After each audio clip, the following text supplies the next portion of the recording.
es la voz de LA. It's like una galaxiana, come and kick it with us. I bring the bossa nova beats and talk the club that we love. Another year to adjust, and Will Kuntz we all trust. 6 titles in the cabin, tell a hater shut up. Mirar al horizonte con el cielo morado. Llegamos al estadio como siempre lo hago. Es la nueva temporada, ya cumplí 30 años. Rezándole a San Pequi que no dé al travesaño. Que repartan los balones y no sean tacaños. Que regrese el contraataque y que le hagamos daño. Un saludo para Robert, hermanos ecuatorianos. Que la táctica de Ananda nunca sean en vano. Si se trata de mi gala me levanto temprano. Ver el fur en verano, en el pasto tumbado. Siempre estoy a tu lado, en cualquier resultado. Vamos Galaxy, on top is where I gotta be. Chilling in the canopy, staging like a winery. Goals during rivalries, brew from the refinery. Only want the finer things, we letting you know. Lo que pasa en la galaxia, ready, let's start the show.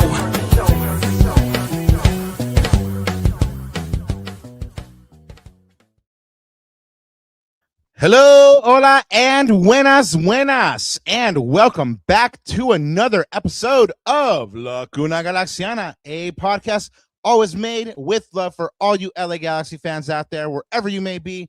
And hey, if you just are a fan of the game in general, you have a home here too. We don't keep it to just Galaxy. Y'all see what I'm talking about. But today, on today's episode, I know that LA Galaxy fans far and wide have been clamoring to see their G's after many months, and they'll get their first look at the G's when the Galaxy open their publicly visible preseason at the CVI on Sunday, February 8th.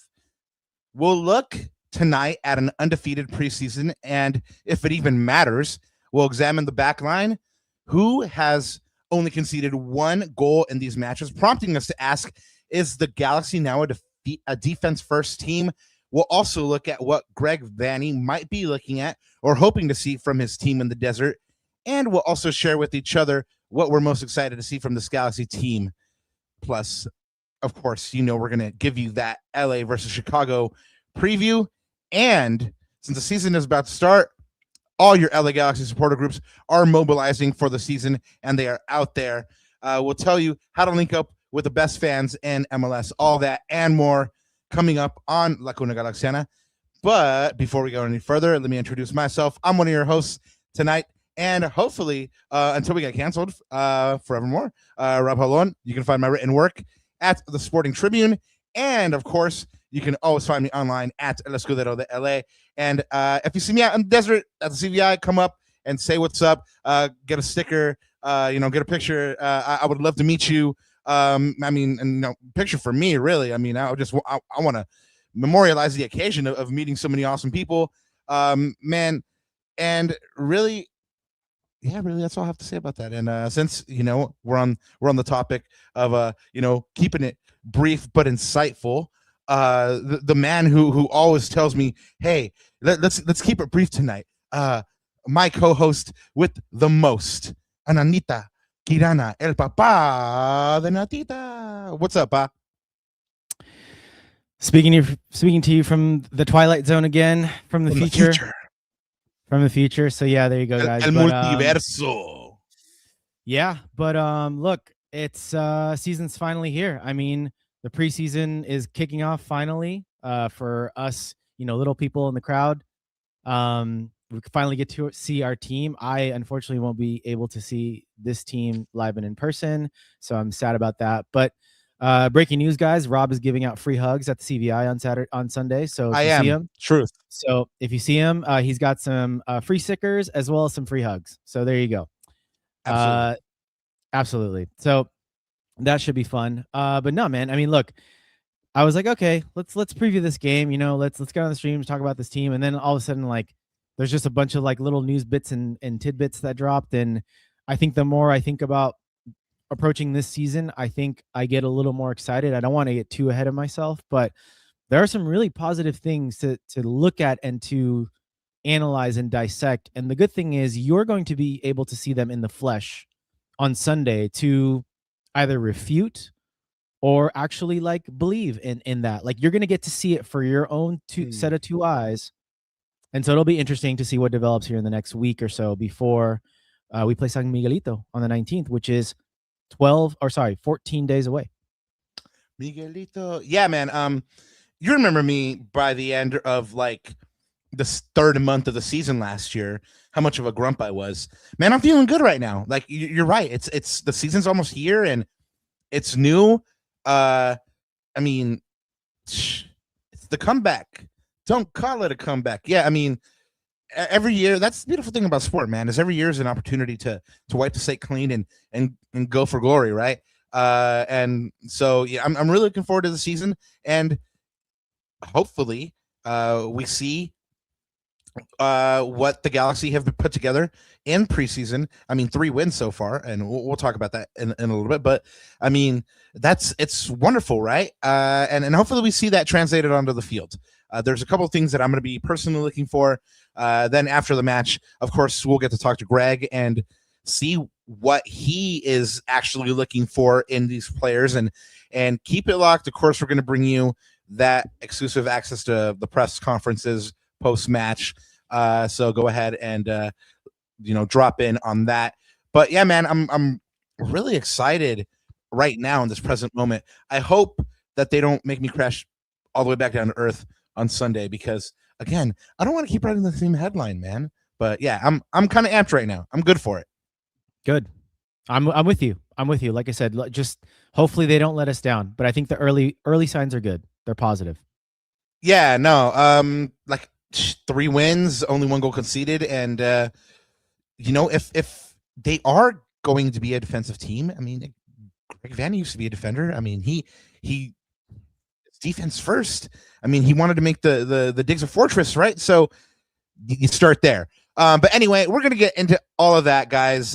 We got kind of carried away there at the top. Just to let y'all know, there's, like Ananda said, a ton going on in Galaxylandia, bits and bobs, different events, different things to tell you about. So we're going to try to get through it all, and then also try to get you a mini game preview for that LA Galaxy versus Chicago match at the CVI. But if you're here, we want to say thank you, especially if you're in chat and you're just lighting it up in chat with us. Thank you so much. And if it's your first time here, thank you, Samuels. We thank you so very much. Go ahead and drop a like or subscribe. We would love you forever. Ananda will also give you a hug and take a shot with you. He promises. And and if you're a long-time listener and you haven't for some reason hit the subscribe button, what did we do first off? ¿Por qué? ¿Qué hicimos? But no, hit that subscribe button. That way you'll also know when we have amazing guests, like we had Don Fabio Renko on the other day. I mean, just a glittering array of way smarter soccer people than us, like Sophie Nicolau, and we've had Josh Guessman on. And speaking of those are 2 folks from Corner of the Galaxy. So reminder, Corner of the Galaxy live show at the CVI this weekend. So anyway, but yeah, no, we've had tons of guests on, but you're only going to know if you subscribe, man. So get with it. We'll love it forever. And like we said, none of us take a shot with you. But if you have something to say, if you have a question, hit those super chats up. They are available at the moment. And if you are watching on X and Instagram, we love you forever. And at some point, do us a solid, jump on over to the YouTube. Ananda, do you got some housekeeping to get through before we get into it? Well, before I forget, and it's not the shout out and announcement section yet, but since you did mention it, I just want to pull it up just to shout out our friends at Corner of the Galaxy. So guys, there's all the show info there. It's right after the final whistle, so they'll approximately start at 11:45. If you have not ever been to one of these live shows, it's on field 1, so on the, I guess it would be the southeast corner, and you'll see, you won't miss it.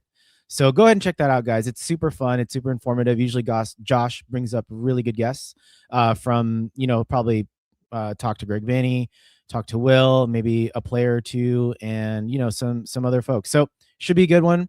Definitely go out and check that out. Support the Podfather in his 18th season, Papa. Pretty incredible. So yeah. So shout out Josh and the whole crew. So but Loco, tenemos 4 años, and I'm tired, bro. Like I know, you see the longevity, man. He's these bags under my eyes, bro. He's a monster, bro. He's a monster. That's all I gotta say.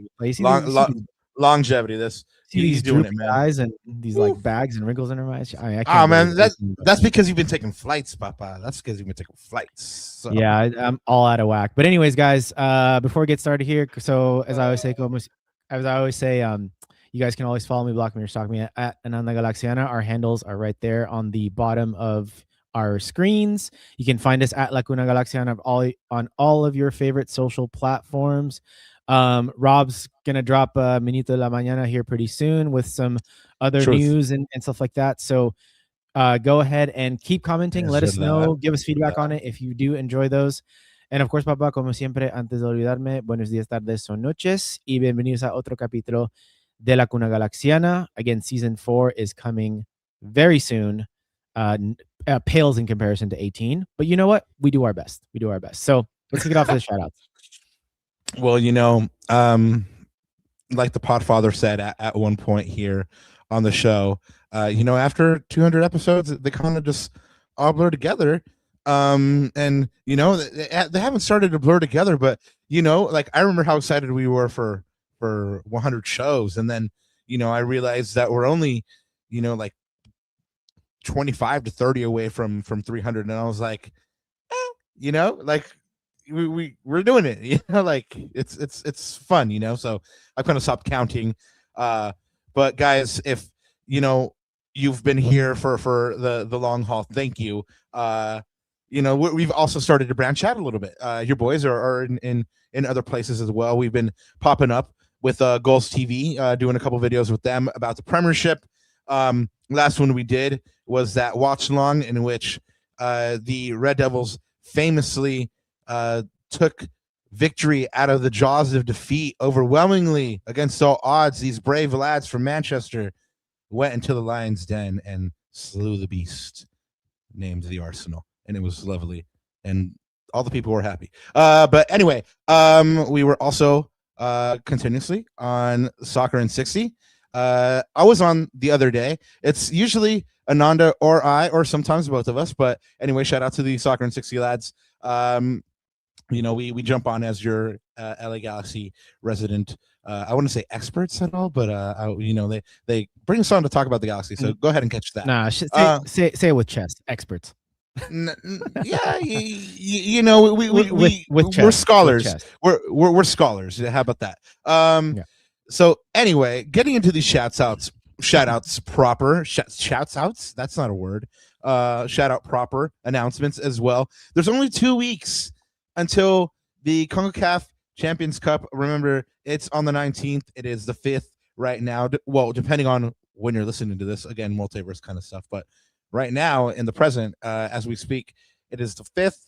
The first game of the season, first competitive match for the Galaxy is on the 19th. Just 2 weeks away, y'all. So, and then first MLS match is on the 22nd. Speaking of that first MLS match, that home opener, there is a special home opener t-shirt right now. The Galaxy have the link on their socials to celebrate the season opener. They say we've teamed up with Jeff Cole to design an exclusive shirt honoring the beautiful game. And then it says available only to fans who purchase a special ticket to the September 22nd home opener. I did want to bring up that I did see concerns from season ticket members about this kind of thing, about how season ticket members don't have the opportunity to get this in their tickets. Like, they have the opportunity to, go on their fan account and then purchase this. But, the gripe is that since they're season ticket members, they should be getting this kind of thing with their ticket, just like everybody else does. Right. So that's something that I thought was definitely something that should be spoken about. Anybody that's out there talking about, running for the fan council, which I don't even think, in the long list of shout outs and announcements that we have tonight that I forgot to include. But yes, the fan council is also opening for the Galaxy, the 3rd year in a row. So if you're planning to run for that, like, potentially one of the things that you could talk about is how these promo items are not included with the season ticket member tickets. I know that my parents complained about it a couple times last year. I know that Ananda, as a season ticket member holder, that's happened to you before. And yeah, I mean, it kind of grates. I've heard this this complaint from season ticket members continuously that, it sucks to have to shell out another $20 to $30 to potentially even $40 for the same thing that other people who are just buying single match tickets are getting. So anyway, just food for thought. So that's just something that I thought I'd bring up. And if you're running for the fan council, there you go. But one of the things that I do enjoy about what the Galaxy are doing is called Pups at the Pitch. Anyone who knows me knows that me and the pups are best friends. I love the furry friends more than people's. I'm sorry about it, but they're amazing, and they get to come to the digs 4 times this year. On March 14th against SKC, May 23rd against Houston, which is Star Wars night. So I'm planning to dress Kobe up as an Ewok. So put his little outfit together. On August 1st versus Dallas, you get the doggy bandana, and then on September 12th versus Seattle, it is Harry Potter night. So that one's going to be a gas as well. This is $35. Your first opportunity is again on March 14th. Guys, we are getting into the season proper, and of course that means your supporter groups are starting to get together. The Riot Squad, they do their traditional first Fridays, and the first one is kicking off this Friday, tomorrow, on February 6th at 8 p.m. at the brewery. That's at 117 East 162nd Gardena, in Gardena, apologies. And this is a benefit show for Manny Duran, who passed. There's going to be a couple of live bands here, and the cover's $10. And of course, this is all going to Manny Duran's family. So if you knew Manny, if you want to honor him, go ahead and go out there and get together with your G community and reminisce. Guys, we also have another opportunity for an Outlaws event. They just did their Community Cup, which the Nag boys won for the second year running. Shout out. But now you have an opportunity to go play some kickball. That's also coinciding with Outlaws' 7th year celebration. Congratulations to Manny and the boys who worked their butts off to do what they can for the G's community. This is going off on Sunday, February 15th from 9 a.m. to 2 p.m. The flyer says food, drinks, and fun. I bet you that is true. Check their Discord for location, or hit up your favorite Outlaws member through DM for more information. And then the Outlaws will also be at Locura at the Lab, which is going down on the eve of the home opener, which is Saturday, February 21st. Not only the Outlaws, the Galaxians, and ACB will be there at the Graph Lab from 7 p.m. to 11 p.m. All G's are welcome. And this one, guys, I mean, I've been to events at the Graph Lab, and it's a really fun kind of intimate venue. Like it's not a small space, but when all those G's get together there, you can definitely feel the energy. So go ahead and check that one out. Again, Outlaws, Galaxians, and ACB will be there. And then we've called this one out a couple of times. ACB will be having a home opener tailgate show. And this is a couple of hardcore bands. And I'd be honest if I said I was cool enough or down enough to know who they are. But I've been told they get really effing down. So Barrio Slam, Cienfuegos, and Bastos. This is going down in Lot 13 before the game. And, keeping it here with ACB, El Hermano Rauli G let us know that the ACB is doing a CVI takeover. They're taking over a section for this tournament on Sunday, February 8th for the Galaxy's game against Chicago. So hit up ACB for a ticket discount, and then you can sit in that section with them. So go ahead and look out for them as well. And then, keeping it just with the supporter groups for a moment. I mean, it's, I saw that there's so much activity, and I just had to tell y'all, memberships are open for these groups, and it's a great way to meet people. Again, fun way to build community and make a lot of good memories. So go ahead and just walk up to someone. I promise you, they won't bite your head off, and you'll have tons of fun. The next one here is the Galaxy put out this cryptic message here on just a couple hours ago.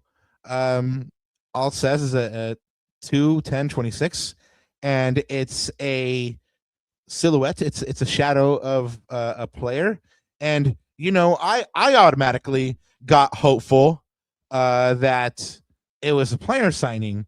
And so, I started to reach out to a couple of heads, and, through a source, I got that it is not what I thought it was going to be. It is not a player signing. It is, this, what we already knew, the jersey reveal. We already know what it looks like, but this is like the official drop, right? So, I was very let down. It was like, damn, that was anticlimactic. But at least I don't have to wonder for or you guys don't have to wonder for another 5 days. I think we know now for a player, it's that like they're starting to do that like turning jersey thing the jersey, the jersey. Yeah, that's like the thing. Do you think that's going to be the thing, like whenever there's a signing? I think so. I think that's their thing. They're trying to like brand that. You've seen other teams that we won't name on this podcast, do the same thing, that they try to. I mean, kudos to, I think, trying to brand around it. I think it's a good idea. And yeah, we'll see how. I mean, so far so good, but let's see if it continues to like build that anticipation and hype. Well, let's see if the next signing gets the jersey turn, and then we can confirm that. But as much as we know here, it is again indeed the jersey reveal. We already know it, and we already seen it. So anticlimactic indeed. But it's another reason to celebrate a shirt. To be honest, it'll probably look a lot better in person. Although right now I'm not a fan. That's the hope. That's the hope. That's definitely the hope. Well, they say the Revolution will be televised, but also the CVI will be televised because AEG agreed a contract to broadcast this with a couple of different networks, and they're going to be broadcasting 14 different MLS and NWSL games taking place at this tournament from February 7th through 21st. Of course, both LA Galaxy matches are going to be shown on Fox. That'll be the game on Sunday, and then the game on Wednesday the 11th. The game on Sunday obviously is at 10. Wednesday is at 11. And depending on where you're at, you can catch this on KCOP channel 13 or Fox 11 Plus. And then also, if you just want to keep it simple, you can just stream the thing, lagalaxy.com/stream. Rally G, hermano, gracias for that super chat. We appreciate it. Thank you so much, brother.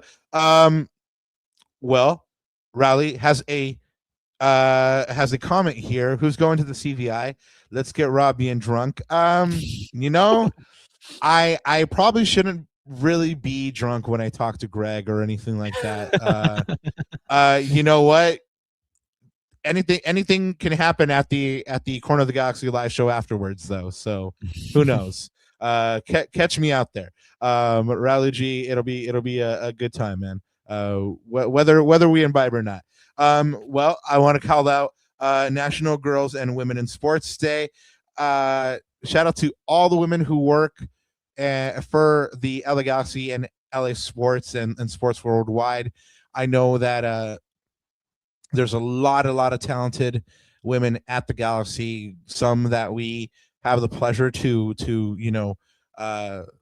see quite frequently and work alongside in a professional capacity, and they're all brilliant, and it's really good to see them get their shine. And speaking of getting shines, the Galaxy won the Major League Soccer 2025 Community Impact Club of the Year award. They put together quite an impressive list of things that they did this year in Nanda. I mean, you know us, man. Like we always got to call them out when they be on some foolishness, but when they're doing the good work out there in the community, we got to call that out as well. And they didn't get this award for no reason, man. 800 plus hours volunteered by Galaxy staff, players, and alumni. 2 million in monetary and in-kind donations to the Los Angeles community. 4,000 pounds of recyclables redeemed. 56 organizations amplified and supported. It just goes on and on. But excuse me, the pivotal moment is when your community is in trouble and is in need, and all the LA sports teams really stepped up, but the Galaxy stepped up in a big way as well. They donated $1 million to those impacted by the fires. 5,000 items donated, collected for those affected, and the list goes on and on. So just congratulations to the team that's putting those initiatives together. They're, again, this team isn't perfect in what they do, but through these initiatives, we can see that at least there's an effort, and there's good people at this organization that are espousing good projects, and you love to see it. So I like to see that they got that recognition. So congratulations to everybody at the LA Galaxy Foundation. Happy birthday as well to Martin Machon. He is the first Guatemalan player to play for the Galaxy, and also el pariente de nuestro hermano Marvin. So 67 matches in all competitions, 12 goals and 39 assists. Part of your history. Show him some love, y'all. Martin Machon. Hopefully he was surrounded by friends and family. Another one whose birthday it was, Diego Polenta. Man, he was a good player on a bad team. 28 games played, 1 goal, 6 assists. I remember just this outside of the boot, like, pass from the backfield onto somebody's chest. That was just lovely. Too bad he had to go. And then I think it was Rally G that mentioned Billy Sharp's birthday as well. So happy birthday to Billy Sharp. Once a G, always a G. I wish you had been able to be kept as well. Ananda, there's been a couple of call-ups. Actually one. I misspoke. There's one call-up. Let's give Edwin S.J. Rios his shine. He's been called up to the Puerto Rican national team, the U17s, for the U17 World Cup qualifiers, and that tournament will take place between the 3rd of February through the 12th. And again, if you're listening to the show on the 5th, you have 1 day to register to take part in the LA Galaxy Foundation Golf Tournament, which takes place at Desert Willow Springs. Get more information, get signed up. You have only a couple hours. LAGalaxy.com/golf. You get to golf with LA Galaxy stars and show them what's real good on the golf course. And then you guys can go ahead and tell us that story of, like, yeah, remember when I beat Greg Vanney in golf? That was great. Of course, after the CVI, you have, when it gets serious, right? You have the CONCACAF Champions Cup. The Galaxy will play Sporting San Miguelito on the 19th on Thursday, and then the return leg is on Wednesday, February 25th at the Digs. And for the first leg on the 19th, you can go ahead and hang out with some of your fellow G's at Absolution Brew. They're throwing a watch party at their tap room, and that game kicks off at 5 p.m. So go ahead and clink a glass with your fellow G's. Heading on over to Las Olimpiadas, the Olympics, Ananda. So, of course, everybody knows that the Olympics are here in 2028. However, a lot of the soccer won't be played here. And I don't know if you heard about this, man, but New York, Columbus, Nashville, St. Louis, San Diego, and San Jose are going to be the cities that are actually going to be tasked with hosting these matches, at least until the final stage matches. So all the group stage matches and knockout matches will be played in those cities, right? This is obviously big because all the cities are using soccer-specific stadiums. But I kind of found it a little bit odd that we could have had a bunch of great soccer here in Los Angeles, but it's not to be, apparently. Am I weird and just kind of being like, man, that sucks that they took it away from him? No, I don't think so. I don't think you're being weird. I think that's a fair observation, right? But no, it'll be interesting, man. I was just thinking as you were talking about the 2028, like just I'm sure there's going to be so many learnings from this summer in terms of how that goes and like the preparation and like, at match day and all that stuff, like, and even like how the pitches hold up, and it'll be, man, it's going to be a crazy couple of years in this country for soccer. That's for sure. Yeah, man. I mean, it's the World Cup, then you got the Olympics, then you got the Women's World Cup. I mean, it's gonna be live, man. I mean, I I can't wait. It's the growth of the game should be explosive in the next couple of years. So I can't wait to see what we look like as a soccer nation in 10 years. Something's happening in 31 as well. I can't remember, but anyway, we'll get back to that. But this one was a big one for me, Ananda, because I have, well, I can just say, like, I have a South American club because I don't cover South American soccer, so I can have kind of an allegiance there. But it might be that I might not be able to, because pretty soon Liga MX and MLS is going to start playing in Libertadores. If you guys don't know, Libertadores is kind of like the Champions League of South America, and according to reports, CONMEBOL has, which is the federation that oversees South America, has presented the official documents to all the interested confederations here to include Liga MX and MLS teams as starting the 2027 version of Libertadores. Of course, CONCACAF, CONMEBOL, and FIFA all need to sign off in unison, and they've already announced that they're going to select 2 teams from each league, one on sporting merit and one as a direct invite, to which everybody said one thing. And can you guess what people said? Say that again. Can you guess what people said in relation to the whole direct invite thing? Oh, like you mean the debacle what happened last time in the with that other super team out east? They got the automatic. Oh yeah, no. I mean, it's. I was thinking about the Club World Cup. That's what I was thinking. Yeah, about. No, you're absolutely right. I mean, a lot of people have already assumed that it's going to be Inter Miami, whether it's on sporting merit or exactly or direct invite.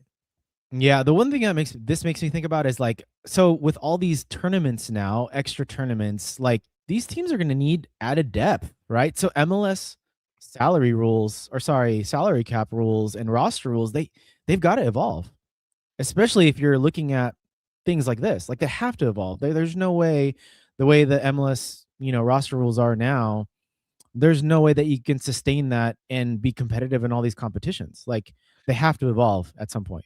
Oh yeah, absolutely. Especially if you're playing Libertadores against these Brazilian teams, man. That are there's no way you can compete. You remember our conversation with Favi? I mean, they're trying to drop like 20 million on Evander, on like 25 on Denke, and MLS clubs aren't really moving like that unless you are Inter Miami. I mean, right. I'm sure the Galaxy would go out and sign a $25 million player if the option presented itself. But they certainly haven't done it in a while. So, I mean, but you're right. I mean, to compete just in that competition, something's got to happen, right?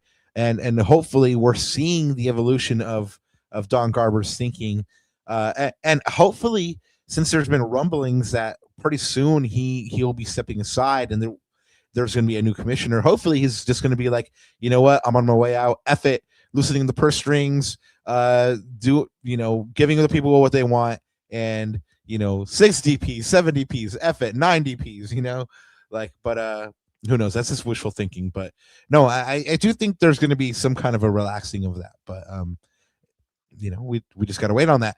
But for precisely the same reason that the new CONCACAF ratings came out, right, and the Galaxy are 19th in the top 20, but are 19th.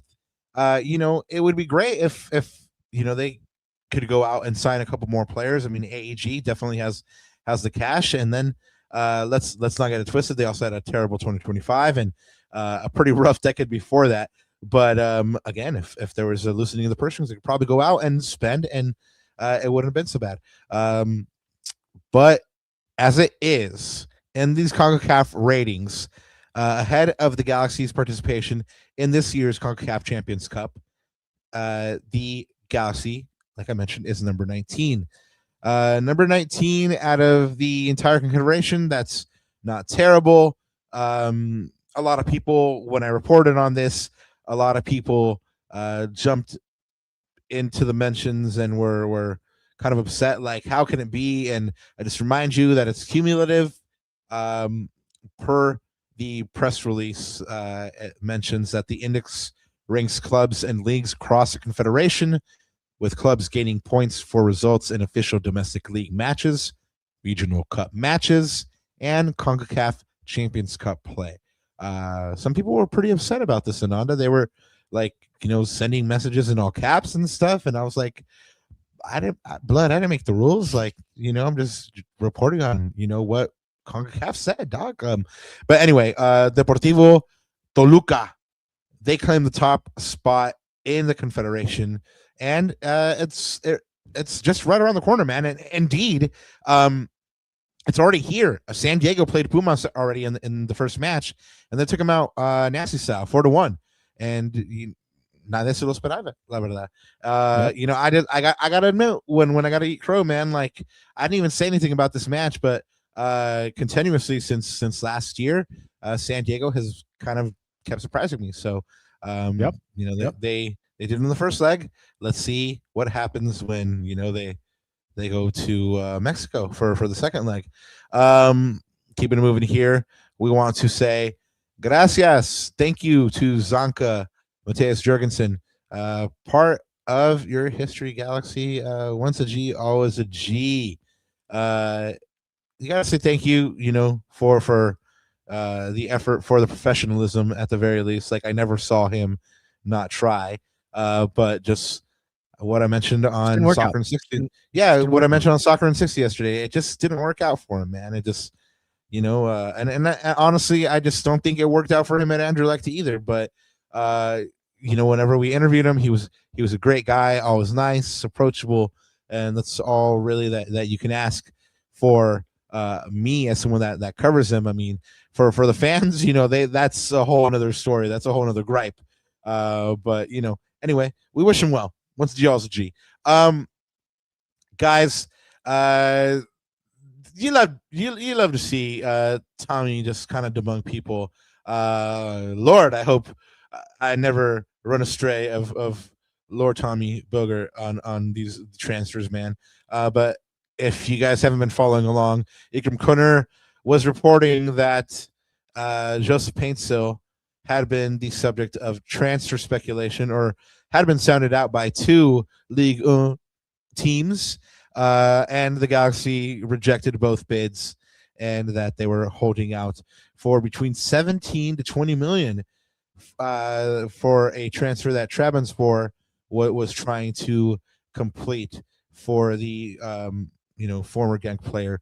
So that leads me to ask Galaxy fans in chat, what do you think JP is worth? Do you think he's if the Galaxy actually did get a concrete offer for Joseph Paintsil, what would it have to be? 15, 20, 25? Let us know in chat. But as it is, Tom Bogert, the authority on these kinds of things, said none of this is true. Again, neither was Napoli Denki, and plenty of other nonsense. Hope this helps. So there you have it. At least for the moment, Joseph Paintsil stays. But again, let us know what you think a fair price is. All right, brother Lexus, my only offered 15 for Buwanga. Joe 13 Cool says 20 mil is a good deal, but it's so close to the start of the season. Would it be bad for us to sell now? Yeah, absolutely. Just Anthony 94 says 20 mil. Yeah, I mean 20 mil seems about standard, seems about right.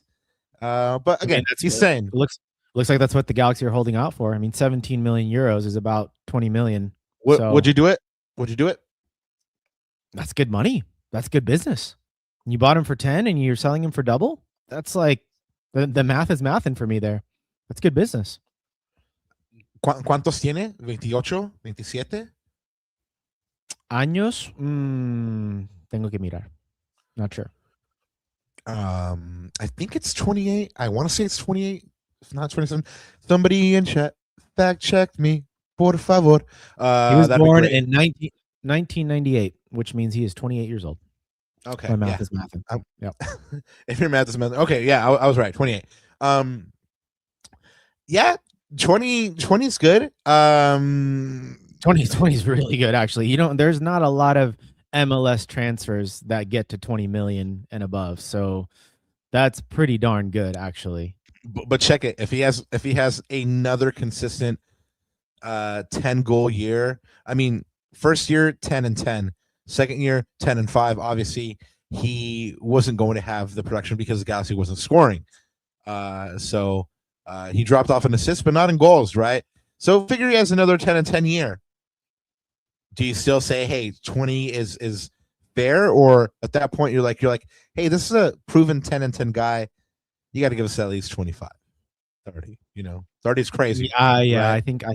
But yeah. But you got to squeeze. You got to squeeze everything you can out the deal, man. I think at that point you're getting the other team is calling your bluff at that point.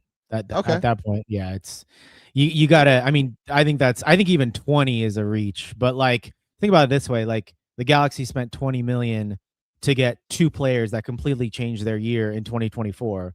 So you can imagine what 20 million can do to reinvest in your roster. Like, again, this is just like I just thought of this name, but like Antoine Griezmann becomes available and he's worth 20 mil, and now you've got 20 mil to spend. Like you've been on that for 2 years.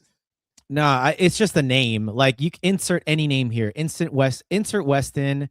Insert like whoever. It's funny though because you inserted Grizzy, and you've been on that for 2 years, man. Well, you know what? And your heart almost broke. Your heart almost broke after the World Cup.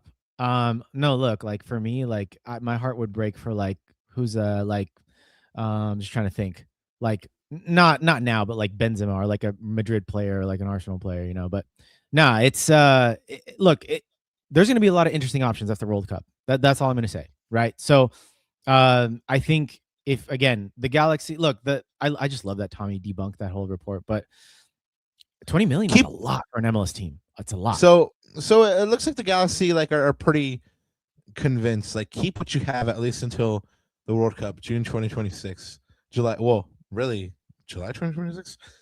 Anyway, whenever that tournament ends, and see what happens afterwards, because there's going to be a lot of people that might become available that weren't thinking about really MLS before that. So it looks like they're going to be playing the waiting game, at least in regard to Joseph Painstill. One of the things that you love to see is the Galaxy players get recognition. And even though he won this award when he was part of the union, Greg Vanney today presented Jakub Glesnes with his MLS Best 11 prize, which basically looks just like a little crystal, Ananda. It looks pretty delicate, so it looks like crystal glass. I don't know. But anyway, congratulations to Jakub Glesnes for getting his MLS Best 11 prize. Guys, if you hadn't heard, the Galaxy did face off in their last closed door preseason scrimmage before the CVI, because there's one more preseason scrimmage that's closed doors, but their last one before the CVI was a match against Orange County SC. They beat Orange County SC 2-0. You had goals by Sanabria and Paintsill. That's the second game in a row for Sanabria on the score sheet. You love to see that because you want to see this player take the next step. And then he's also the preseason goal scoring leader with 2. Nascimento, Royce, Aure, Joseph Paintsill, and Parente have also been on the score sheet this preseason. And then what's it called? We have a 3-0-0 record so far, with 7 goals scored and 1 against. You know, per the Podfather here, for comparison, last year the Galaxy went 1-3-2 in preseason, scoring 7 goals and allowing 11, with Barry as the preseason goal leader. So being that we've seen such a different Galaxy team, are we seeing early signs of different Galaxy for the season? Are these the seeds of a culture shift, or is it way too early to say that, Ananda? I mean, can the Galaxy be a defensive team? What do you think? I think I always try to be like in the middle about this, right? I always try to be kind of diplomatic and seeing both sides. I think both things can be true, like I always say on the show, which is the fact that you just talked about the stark difference. The Podfather talked about the stark difference between preseason last year versus this year, the wins, the defensive record. You can't look at that. Yes, they're closed door games, but you can't look at that and not think like there has to be some sort of shift, right? Whether it's better personnel defensively, a mindset shift, because in the end of the day too, like some of this is like individual quality, right? So yeah, I mean, it's, some of it's individual quality. So I think you have to read into that somehow, right? You have to read into that somehow. Now, the other side of it is we can't look over the fact that these are closed door sessions against a team like DC United, against OCSC, etc. So, I think Chicago is going to be a better test. I think obviously being in CCC in the first game of the season, NYCFC will be a better test. But like when the spotlight is on them, when there's a crowd watching them, when there's more pressure and more meaning into those games, what does that say, right? Or what does that team look like? So, yeah, no, definitely, it's when the spotlight is on, right? But still 3 wins is 3 wins, right? I mean, last year they didn't get off to a great start in preseason, and you saw kind of the way the rest of the season went. Our friend of the show, El Profe Alex Ruiz, tweeted, "Preseason doesn't mean anything, but," to which the Podfather responded, "Preseason doesn't mean anything until it does." So, chat, let us know, what side of the fence are you on? Are these just meaningless games? Do they mean anything? I have my opinion on it, certainly, but I want to know what Ananda thinks about this. Do these even matter? Or are they just kind of glorified like warm-ups? Well, no, I do want to listen to your opinion, because I don't think we've talked about this even offline. So I'm curious to hear what you think. They do matter. They do matter. Especially in the context of them winning, because it breeds culture. It breeds that expectation. It breeds wanting to taste that even more. And then when you go those 3 games, unbeaten, and then that can turn into 6, and then you're at that 6th game, and then perhaps you taste that loss and you're like, damn, that was ugly, I hate that. You try to get right back on your horse, right? Like, when you're mired in the muck, in that quicksand, like I've talked about, just like last year, and they were going through that terrible losing streak, it was so hard for them to get up. By the same token, when you're winning, you're finding ways to win. Like you're like, that's what the campeón, man. Like that, you just at a certain point you got to make your own luck, right? So the fact that they've won these 3 games are a good stepping stone. Their confidence boosts for players like Sanabria. Of course, it is preseason. It's not going to be like that during the season, but these are good for the Galaxy psyche, especially for a team that lost a lot last year. Yeah, it's definitely a good start. I mean, it's funny because like I think I think like I can spin it either way. Like for example, last year when we had that, like we're okay. And it's funny, like I almost had the same mentality maybe that the team had, which is like resting on our laurels too much. And like, oh, we'll be okay. Like the team will figure it out by the year, by the beginning of the year, you know. But in reality, like we didn't have a lot figured out. We were betting in all these new players. And they were coming from outside of the league. Most of them, we had lost a lot of players. Rob, remember when we went to CVI last year, we had just lost Dejan Jovic, and we saw him in his Sporting KC kit. So that hurt. It was just a lot of instability, like leading up to it. We lost so many pieces: Gaston, Mark, Dejan, and again the instability at goalkeeper. Remember, we were asking Greg about that the first weekend of the CVI. The instability around Maya Yoshida's contract situation and taking a pay cut. There's just a lot of that going on. And so it's like, but then last year I was like, oh, this team will figure it out. Right. And boy, was I dead wrong. Completely wrong. Right. So it's one of those things where it's like you take it in stride, you react to what you see. And so far this season, the what we're seeing now, we're not physically seeing because we can't, it's been closed door, right? Like no one's been there to see it. Which is why I'm really interested to get your take on what you see live in those 90 minutes on Sunday, because now you can see with your own eyes, like, is this a facade or is this like, are you actually seeing like a different mentality from this team defensively? You know, Lex in the chat, he talked about individual mistakes. That's a huge one for me. Like shooting ourselves in the foot. How many times did we say that phrase last year or over the past 4 years doing this podcast? Right. So it's those little things, and I feel like those things, I'm confident that this team is going to clean some of those up. So then it just becomes like, okay, can we win games 1-0? Can we win games 2-0? Can we be professional over the 90 minutes? And those are things that I'm going to react to as I see them. But so far, so good. So yes, preseason does count. Like they have to, right?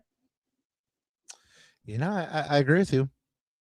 They can only play what's in front of them. Yep. You know, and whenever you're in that match, do your best. And fortunately, the Galaxy have gotten the wins for that. We have a super chat here with our brother Lex saying, shout out. He says, rank 1 through 5, which players got to take the biggest step for the Galaxy to be successful this season? I mean, I don't know if I can rank them yet. Well, let's throw some names out and then let's try to rank them. For sure, Sanabria, because the Galaxy spent a bunch of money on him. I'm going to throw Mitrovic in there. Ah, you think so, huh? I think so. Okay. He's got to prove that he's a starter. He's got to prove that he's the number one keeper for this team. Okay. In my opinion. So we got. But he might be lower down. He might be lower down. Yeah. Yeah. So Sanabria, Mitrovic, Isuper says Nasi. That's a good candidate. That's a good one. Especially if he wants to stay beyond June. But you got to be honest. Like Klaus might actually be one of these, even though he's a new Galaxy player. But one of the concerns about Klaus is that he's never scored more than 10 goals in an MLS season. And so he has to take another step up, right? He has to break that 10 goal barrier and get his 13 to 15 for the Galaxy to be successful. See, so Lex mentions Cuevas, right?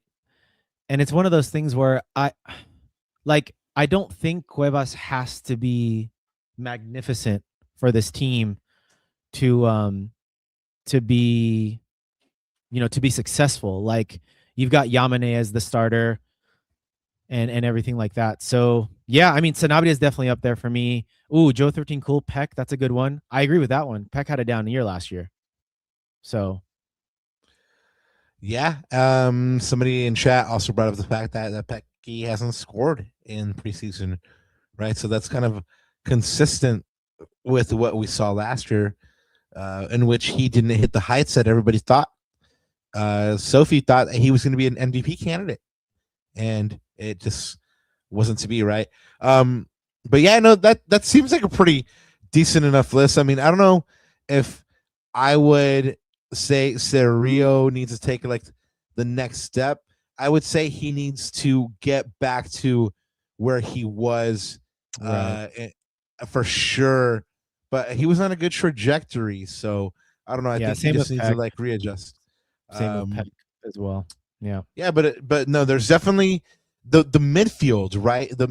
I mean, Lex says surreal redemption tour, like the midfield in general, like Winder has to take that next step, prove why they made him the most expensive USL transfer. Royce needs to prove he's not always injured. Who else? Sanabria needs to prove that he wasn't like a one season wonder at Nacional, and the Galaxy didn't just spend a bunch of money on him for nothing. And like you guys have been mentioning for Surreal, he needs to refine his form. I think I haven't thought about it. Probably number 1 and 2 for me, like Sanabria and Klaus, because Sanabria is a U22, Klaus is a DP, and then maybe throw in Peck. That's my top 3, because those other, not as similar as Cuevas, different, in a different light. Those 3 are going to impact whether the Galaxy win games or not, right? Along with the defense, but the defense, I think we know más o menos, right? Like Hack and Glesnes are proven quantities in this league. They just have to fit within the system. So I'm there with Sanabria, Klaus, and Peck. Like those would be my top 3, not in any particular order. We got the homie just Anthony and for saying Lepley. I just think Tucker hasn't gotten his chances yet. I mean, he's gotten a couple, right? Yeah, he hasn't got enough chances. Yeah. And whenever we have seen him, like I've just been like, man, that guy's got an engine. He doesn't stop. He's like a El Conejito Energizer. But yeah, and like it's a problem with of playing time with him. And if you can't get playing time, you can't get consistent, right? We've seen some flashes from Tucker, but now we just gotta see him a lot more, and hopefully he gets a chance this year. The Galaxy are gonna need depth. So we're probably going to see him. So anyway, Ananda, I think that's a pretty good list. That's good question. Thank you, Brother Lex, for that. That was a banger of a question. I still think Klaus. He's got to be the guy. He's got to prove that price tag, that DP, right? But anyway, that will be a conversation for another day. It could be a conversation pretty soon, actually, because the Galaxy face St. Louis in their second and only match, second and remaining match, I guess I would say, of the CVI. They play St. Louis, so that'll be a homecoming of sorts for Klaus. But in the meantime, they have to kick off the tournament against Chicago. This will be happening. This is what they call the big game, Ananda. No, not the Super Bowl. The Galaxy's match against the Chicago Fire on Sunday, February 8th. That's at 10 a.m. Again, look for me out there at the CVI. Hopefully I can get you some stickers. And we can all watch a Galaxy win together, because so far so good, like we've mentioned. But standing in their way is the Chicago Fire. Let's give you a mini snapshot of what they did last season and, kind of what they did in the offseason to get better. Last season, they ended up 8th. They actually overachieved a little bit last year and made the playoffs. However, they were knocked out in the first round of the playoffs. So they lost to the Union.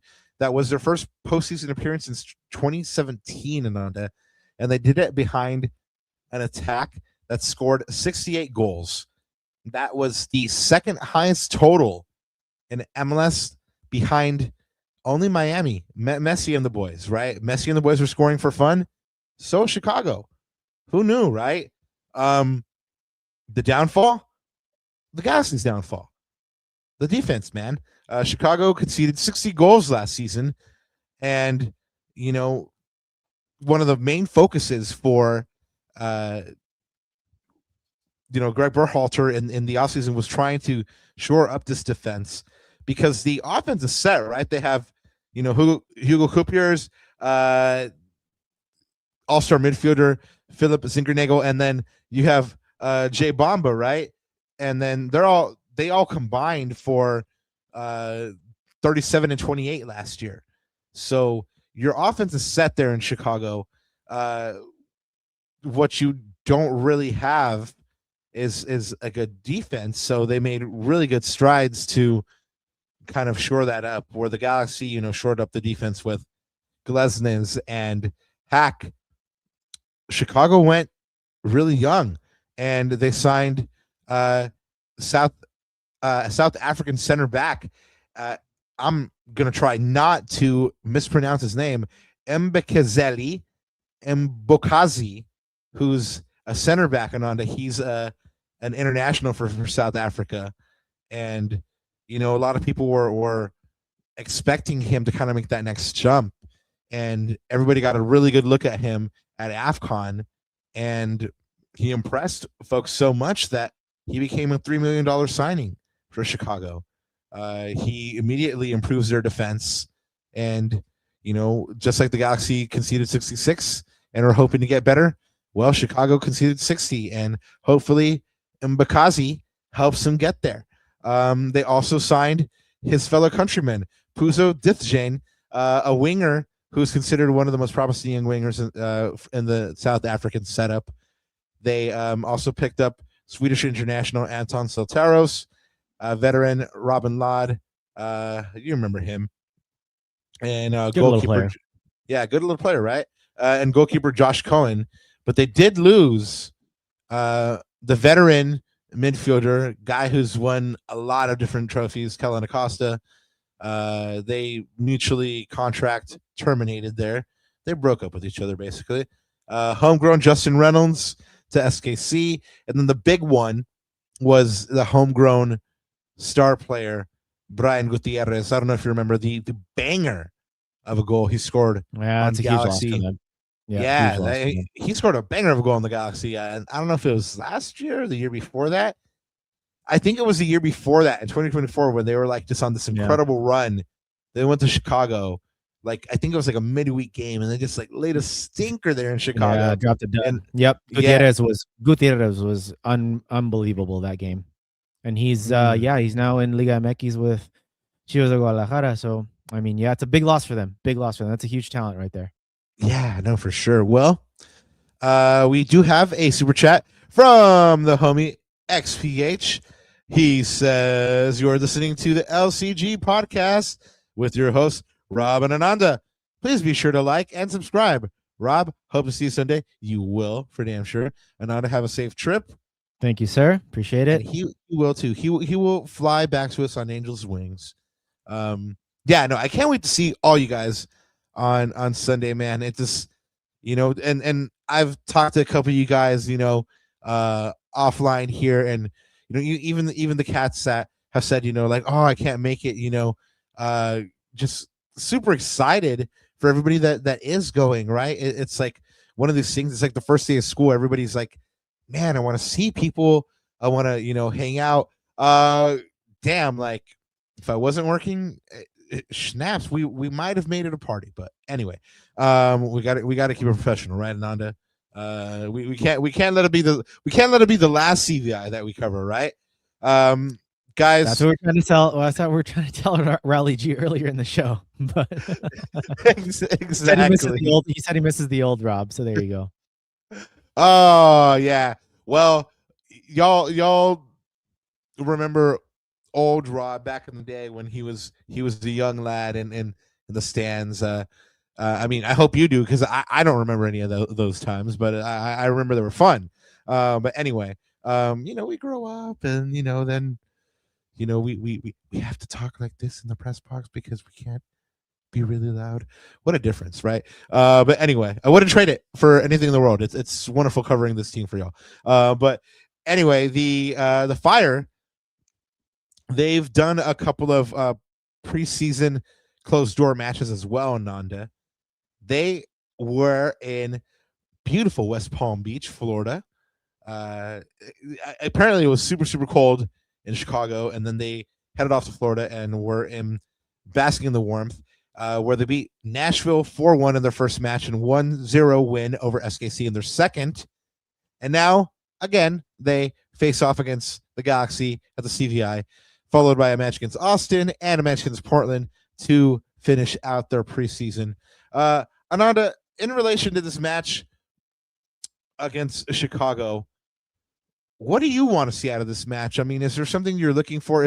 Are you looking to see if Greg's going to play that 3 back, or are you looking to see if Greg's going to continue his last year thing where he brings Mickey Amane into the midfield? What are you looking for? Yeah, man. If you're asking me like one thing, it's really none of those like granular details, because I think preseason Greg's probably going to do a lot of experimenting. This is the first game. He's probably going to do a lot of chopping and changing. Might we see 3 different lineups within like 30-minute segments, right? Is he going to do a line change like after the first half, or even after like 30 minutes, like last year? So but granted, I don't think we had as many closed doors coming into last year, because we ended the season late because of the MLS Cup run, etc., all that stuff. But honestly, Rob, the one thing, like, I just want to see if the hype is real. So meaning, I want to see like if all the things that we're talking about defensively and what that identity is now as a group, especially on the defensive side of the ball, like, I just want to see with my own 2 eyes, like, is the hype real, right? And so I'm going to be paying close attention to things like, I was just talking about, I'm not going to pay attention to too many details earlier, but from the defensive side, I am going to pay attention to organization, leadership, communication, fight, grit. Like, those things you can see with your own 2 eyes if it's happening or not, right? Scoreline is going to be desire. What it is. It is going to be what it is, but you can just tell if there is going to be if there is a flip that has been switched in this team or not. You could just tell. Like, you don't need to be a rocket scientist, a football analyst, or expert to see that. Like, and the fans will be able to see that too. So it'll be fun, like, next week when we talk to chat, like, to see if like we're seeing is believing kind of thing. So that's the big headline for me, man, is like, is this team legit defensively? No, you're absolutely right. You see it in a team immediately. I mean, from one day to the other, Manchester United was a shambles, and the next day under Carrick, like, they're playing rondos. Team reborn. They're team reborn. Yeah. Yeah, so you can see when a team is about their business, and that's what I kind of want to see about this Galaxy team, a team about their business, them showing what they didn't show last year as champions. A grit when they came out the gate, and kind of just like, hey, this is us, this is our crown, come take it. They didn't do that, and then they came and took it. So they got to get back up, and that's kind of what I want to see around this team. Like I said, just a fight, a desire, a hunger.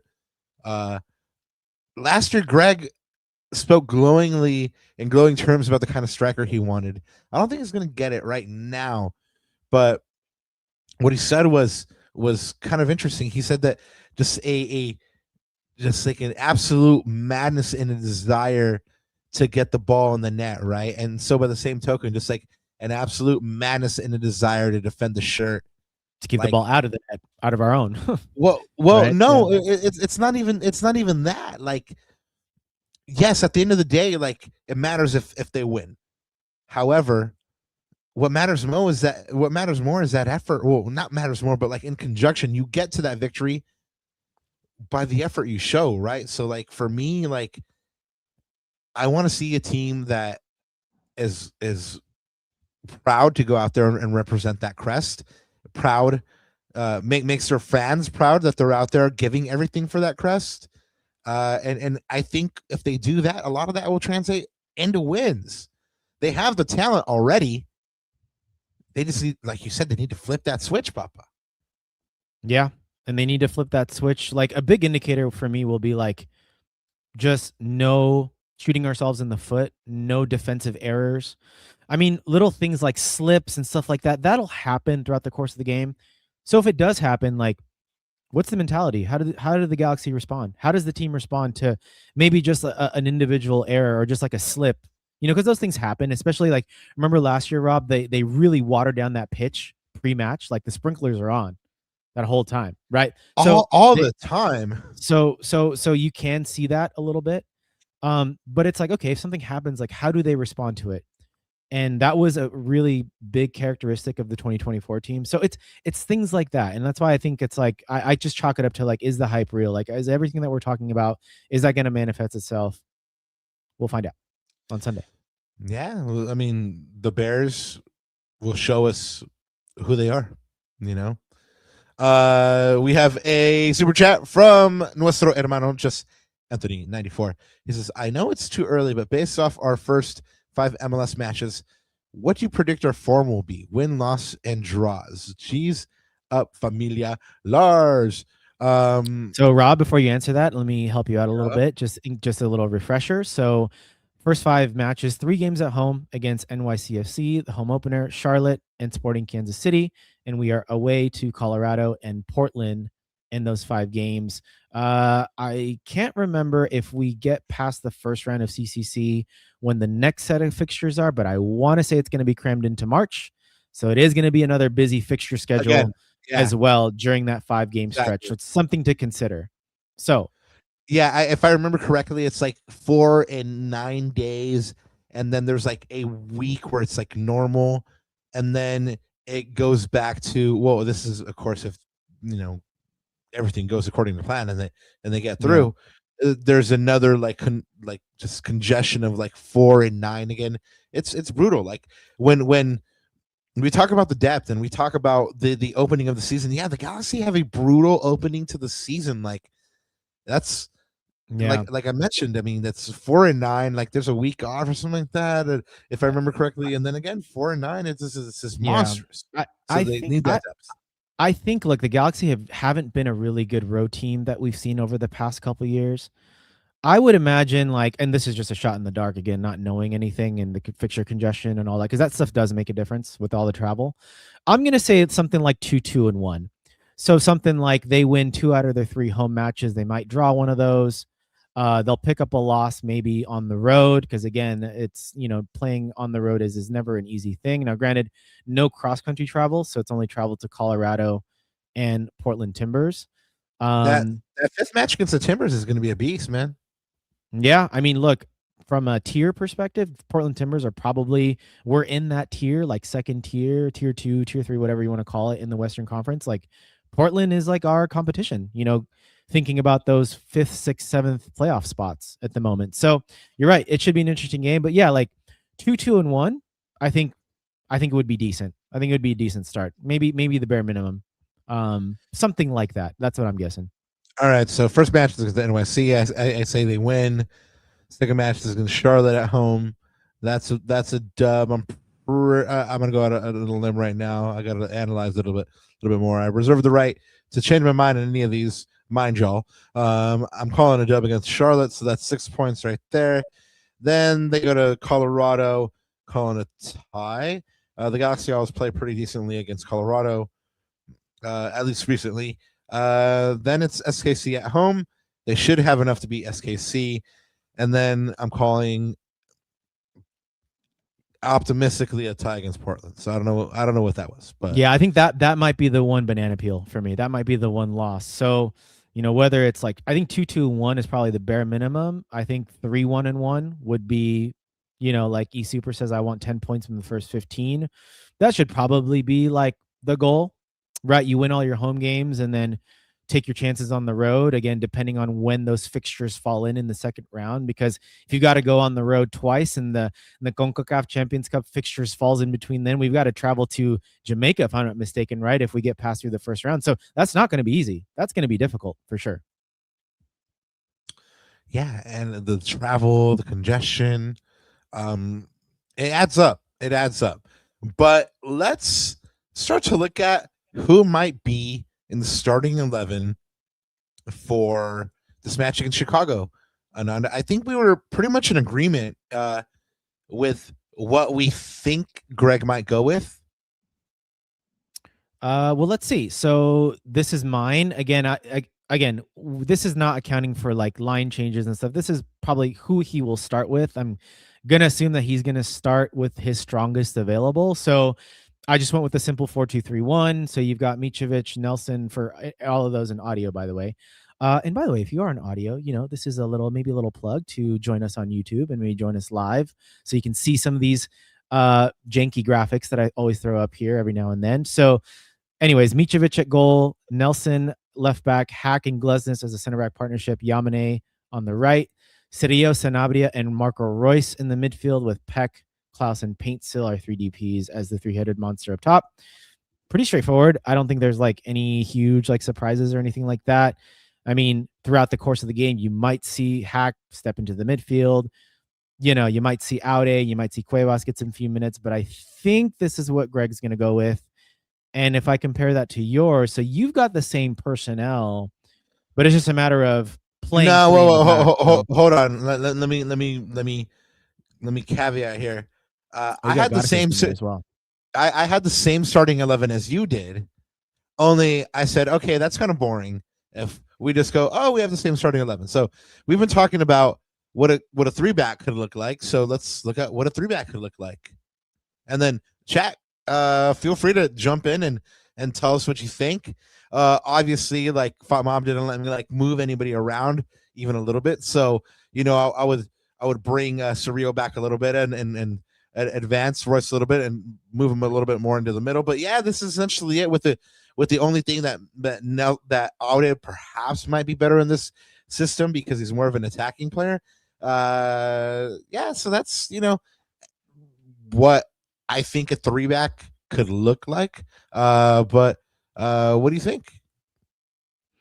Yeah, I like those 3 center backs. I'll tell you that much. That's a beast of a center back lineup, and that's why like I didn't have Garces in there. I know Joe 13 Cool said he doesn't know if he's going to start Hack or Garces. Look, I'm okay with either one. I think I would be happy with both. I would be confident as a Galaxy fan seeing either in a 2-back. But maybe like the thing about this, and maybe this reverts to a 3-4-3. So you put Peck up there as the 3 in the top. And then the 4 across the line, that could work too. You talked about Julian Aude. Maybe have your 2 more sort of marauding midfielders that cover a lot of ground. So you have Sanabria and Cirillo. Maybe Royce comes off the bench in that particular case. So you're really building through your wing play. I mean, he might have in this case. He might even he might start with Yamane. Yamane is a good attacking player. We saw that in 2024. He's really good around the edges of the box. Playing those little 1-2s, playing those combinations, playing those cutbacks. He is really good at that. So yeah, man, look, I think the fact that we're having this conversation is a good thing. Like the tactical flexibility and versatility that these players offer.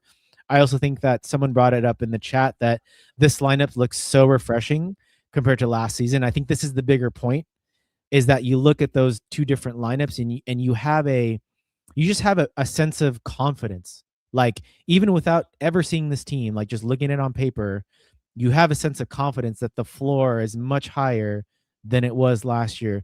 You added an MLS starting 11, MLS all 11 defender. You added one of the best free agents out in the market this season, right? Then you add like he hasn't been more than a 10 goal a year scorer, a season scorer in this league, but he has proven that he can be a starting level number 9 and maybe on a better team. His tally goes up. You add all these different pieces where I haven't even touched Eric Tommy and some of the other things, right? And Nasi coming back and some of these players stepping up. Like we said, who needs to take the biggest step up this season? Haven't even talked about those players yet. So I just think that like Galaxy fans probably looking at that lineup, and I echo this sentiment 100%, that it just looks so much more refreshing compared to last season. I 100% agree, which is why I have a little bit more optimism this season than before. Miren, anda, le tengo que sacar tarjeta María a nuestro hermano Marvin porque he's disrespecting our elders, right? Because he says, you guys think Viejito Royce will be... That's disrespectful, vos. No comiences con malcriado, bro. No, that's not nice. But nah, it's a fair question. I mean, like last year, remember he did not start in the CVI, and it took him a couple games before he actually got going. So if we actually see him to start the CVI, it's going to be a good thing, right? We'll see. We'll see on Sunday. He says, "Nah, bro. He does like brother and Salvi talk." That's like the inside joke that I don't know. If you don't know, you don't know, kind of thing. Fair okay, enough. well, we'll let you get away with this time. But Ananda's right. You know, there's a lot of things we talked about tonight that need to be true, right? The Galaxy need to show a a desire to turn the page, and part of that starts with the defense, which we've already talked about. They need to continue to make that statement, and only one goal allowed in these 3 matches. Long may it continue, right? Long may it continue to where they don't have to worry about not if they're going to concede, because they were pretty much going to concede, but how many. Justin Hack and Glesnes should make a huge difference there. But Ananda, if you were Greg Vanney, man, what would be your primary goal for the CVI? Like, if you were Denzel and remember the Titans, like what would you be trying to achieve in training camp? I think it's like, and I don't know how we show that. I guess you have to kind of show it on the pitch, but it's just like, I just want to, again, if I were the coach, like I just want to instill that defensive mentality in this team, because it's a muscle memory that's not like that, especially as Galaxy fans. It's something that we're not used to, but you have the tools and pieces to be a really good defensive team, Rob. We just talked about all the pieces they added. Like, you've got a really good shot of being a 40 goal against team in MLS, which is like, now you're up in the upper echelons of defensive teams in the league. And I think if the Galaxy put their mind to it, I think they can. And I think it just starts with mentality, because individually as defenders, we got better, right? The LA Galaxy team got better individually as defenders. So now how do they translate that as a unit, as a back 4, back 5 with Mitrovic? So that's what I would do. I would just, the number one thing I want to see is like continuing to build on that defensive mentality, and perhaps that could be the new identity, as we talked about with Sophie, for this team this season. I want to see those vibes, man. I want to see this team come together and like just develop that good friendship. So because you play better when you're having fun with your buds, man. So I hopefully they develop that bond in camp here. Interesting thought though from Lex, who's on fire tonight in chat, bringing the heat, bringing the bars, homie. Says, I think Hack and Glesnes are going to push Maya to be his absolute best. No one was pushing him and Garces last season, which is why they were so bad. Facts. It's interesting, in both our starting 11s, we didn't include Maya. And that's a good problem to have, right? Because now, who do you bring off the bench to be your center back? You have one of the classiest gentlemen ever, a MLS Cup winning center back, and a player that wants to prove himself again this year. Again, he told me, man, like, if I have another bad year, it's over, so he's focused.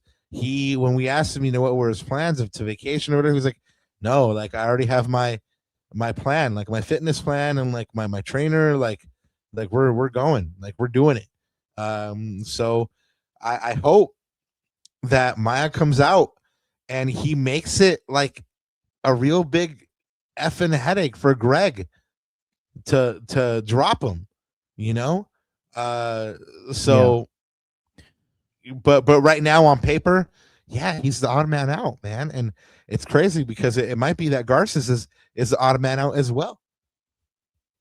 Yeah, what's interesting, I just thought about, like, and this is maybe something that you might want to like think about. Well, it's depending on what you see too. It's asking Greg like at the end of the game, which is, I think one of the things that'll be interesting. Remember, we've talked about it on the show, or maybe we've talked about it offline, but just like understanding combinations. So meaning we've got almost like 2 teams, right? Like one for CCC, one for MLS. These players can't play 4 matches in 9 days. You can't do it, especially with guys like Marco Reus, Yoshida, even guys like, guys that have proven MLS fitness records like Jakob Glesnes and Justin Hack. But at the same token, like, you want to give these players also a break. So what's going to be interesting to see is like what are the right line combinations? Meaning, like, what is the right midfield trio that depending on what Greg wants to see? Like, what is the optimal center back partnership? Yeah. I get you. Like who blends well with who? Who's going to be really good on that left side to partner JP? Is it Nelson or is it Aude? Because Nelson is a completely different type of defender than Julian Aude. Like, who's going to work well with Peck on the right side? Is it Yamane or Cueva? Like, those little partnerships, we've talked about a little bit in the 2024 season, even last year. Partnerships, but like, partnerships are super important in this league. Like, even the partnership between Mitrovic and his two center backs, right? So then does Greg want to play with that center back partnership a lot, because maybe it might mess up the chemistry with Mitrovic?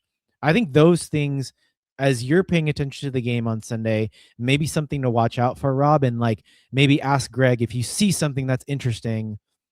Maybe like, is he experimenting with what is the right combination in all those different phases of yeah, play, no, I mean, midfield and attack. You're very right. You got to figure out the right blend. Like even as it pertains to Hack, when we asked Greg, where he sees him, as a center back or as a center defensive midfielder, he goes, he presents us the option to play him at both. But if we find that he's obviously working better for us in one than the other, we'll play him there. Right. So yeah, I totally think that the Galaxy have pieces to play with to come up with different interesting looks, blends, to throw what is off it as well. Yeah. What is a Cerrillo, Winder and Sanabria midfield look like? Like, is that ultra defensive, or do you have that's a workhorse? That's a workhorse of a midfield, right? You're gonna get a lot of work rate. Right. But also we saw Winder play kind of as an advanced midfielder later in the season last year. And Sanabria already has 2 goals in preseason, so he's clearly pushing forward too. Yeah, so I mean, it's good that Greg has these options, these different looks, these blends, and even just that 3-back, 4-back problem. Again, it's better for him to have these problems than not to have these problems, and then be like, dear Lord, who do I play? Not now. It's like, man, who should I play? Like, everybody's like hungry. Everybody's like been training well. But anyway, chat. You've heard from us. What the primary goal for the tournament should be. But what are you looking most forward to at the CVI? Go ahead and let us know. We are dying to find out who you're trying to see, what you're most excited for. Ananda, I'm just gonna keep it a buck. Just seeing everybody after so long again. Like I said, it's like the first day of school. It's gonna be great to see everybody cheering on soccer first and foremost, but just so excited to see this new Galaxy team. And then also last year I had a slamming burger there, so I'm looking forward to that too. Yeah, I do remember that. That's funny. Yeah, and it should be great to see all your colleagues, and again, all of our our listeners, and from the OGs to the new listeners, man. Look, I'm gonna be sad that I'm gonna miss it, but I know you're gonna hold down the fort. You're gonna give a lot of free hugs and a lot of free slaps and stickers, all that good stuff. Yeah. So there we go. Yep. Should be good. Yeah, last year it was a gas running into all you guys and just making those memories. So this year, let's do it again. But yeah, and I think we'll close tonight with your simple statement on, for the Galaxy to win this match, they have to ... This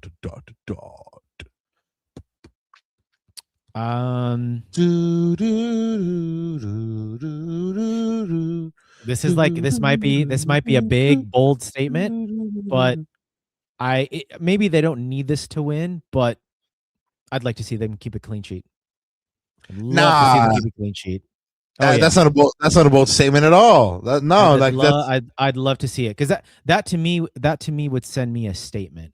It's like a signal of like where this team's head is at. Like, they take pride on that side of the ball, right? Like, I would be happier with a 1-0 win than a 5-3 win, for example.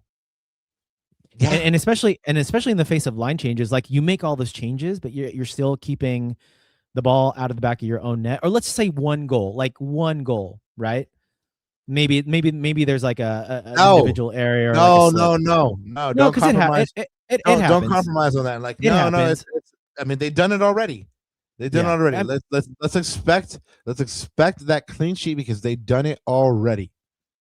Yeah, I mean, look, that would send a signal for sure, and so that's that. I would love to. So it's like it's not that they need to, but I would love for them to do that. Yeah.